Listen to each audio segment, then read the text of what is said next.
ചൂട് കടുത്തതോടെ പാലക്കാട് ജനവാസ മേഖലയിൽ വന്യജീവി ശല്യം രൂക്ഷമാണ്. കല്ലടിക്കോട്ട് പുലി ഇറങ്ങിയിട്ടുണ്ട്. ടാപ്പിംഗ് തൊഴിലാളിയാണ് പുലിയെ കണ്ടത്. വടക്കഞ്ചേരി പനംകുറ്റിയിൽ കാട്ടാന ഏക്കർ കണക്കിന് കൃഷി നശിപ്പിച്ചു. പനംകുറ്റിക്കുന്നേൽ എസ്റ്റേറ്റിലും ആനക്കൂട്ടമെത്തി. എസ്റ്റേറ്റിലെ CCTV ക്യാമറയിൽ ആനക്കൂട്ടത്തിന്റെ ദൃശ്യങ്ങൾ പതിഞ്ഞു. ഇക്ബാൽ ഇറക്കലുണ്ട്.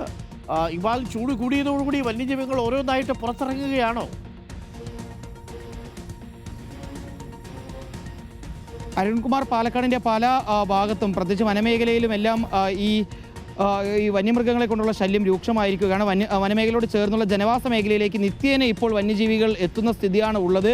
ഈ പനംകുറ്റി എന്ന് പറയുന്നത് വടക്കഞ്ചേരി മേഖലയിലാണ്. അവിടെ ഇപ്പോൾ ഈ തോട്ടങ്ങളെല്ലാം ഈ കാട്ടാനക്കൂട്ടം എത്തി നശിപ്പിക്കുകയാണ്.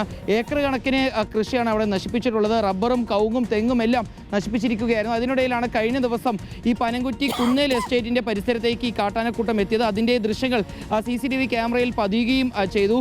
നാട്ടുകാർ പറയുന്നത് സ്ഥിരം നാട്ടുകാരും വനവകുപ്പ് ഉദ്യോഗസ്ഥരും ചേർന്ന് ആനയെ ഈ ജനവാസ മേഖലയിലേക്ക് എത്തുമ്പോൾ കാട് കയറ്റുന്നുണ്ട്. പക്ഷേ വീണ്ടും പുലർച്ചെയും രാത്രിയുമെല്ലാം ആകുമ്പോൾ ഈ ആനകൾ നാട്ടിലേക്ക് ഇറങ്ങുകയാണ്. ചൂട് കൂടിയതിൻ്റെ അടിസ്ഥാനത്തിലാണ് ഈ വന്യജീവികളെല്ലാം നാട്ടിലേക്ക് ഇറങ്ങുന്നത് എന്നുള്ളതാണ് നാട്ടുകാരുടെ പരാതി. ഇത് എത്രയും പെട്ടെന്ന് തടയാനുള്ള നടപടി വനവകുപ്പിൻ്റെ ഭാഗത്ത് വേണമെന്ന് നാട്ടുകാർ ആവശ്യപ്പെടുന്നു.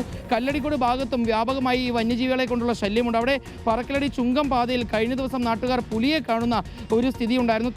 ടാപ്പിംഗ് തൊഴിലാളിയായിട്ടുള്ള പറക്കലടി സ്വദേശി മുരളിയാണ് പുലർച്ചെ ടാപ്പിങ്ങിന് പോകുന്നതിനിടയിൽ ഈ പുലിയെ കണ്ടത്. കോങ്ങാട് മേഖലയിലേക്കായിരുന്നു മുരളി ബൈക്കിൽ ഈ ടാപ്പിങ്ങിന് വേണ്ടി പോയിരുന്നത്. ആ സമയത്താണ് പെട്ടെന്ന് ഈ പാതയിൽ പുലിയെ കാണുന്നത്. പിന്നീട് രക്ഷപ്പെടാൻ ശ്രമിക്കുന്നതിനിടയിൽ വീണ് മുരളിക്ക് പരിക്കേൽക്കുന്ന സ്ഥിതിയും ഉണ്ടായിരുന്നു. ഏതായാലും എത്രയും പെട്ടെന്ന് ഈ വന്യജീവി ശല്യം ചെറുക്കുന്നതിന് വേണ്ടിയുള്ള നടപടികൾ വനവകുപ്പ് സ്വീകരിക്കണമെന്നുള്ളതാണ് നാട്ടുകാരുടെ ആവശ്യം. ഇക്ബാൽ ഇറക്കലാണ് വിവരങ്ങൾ നൽകിയത്.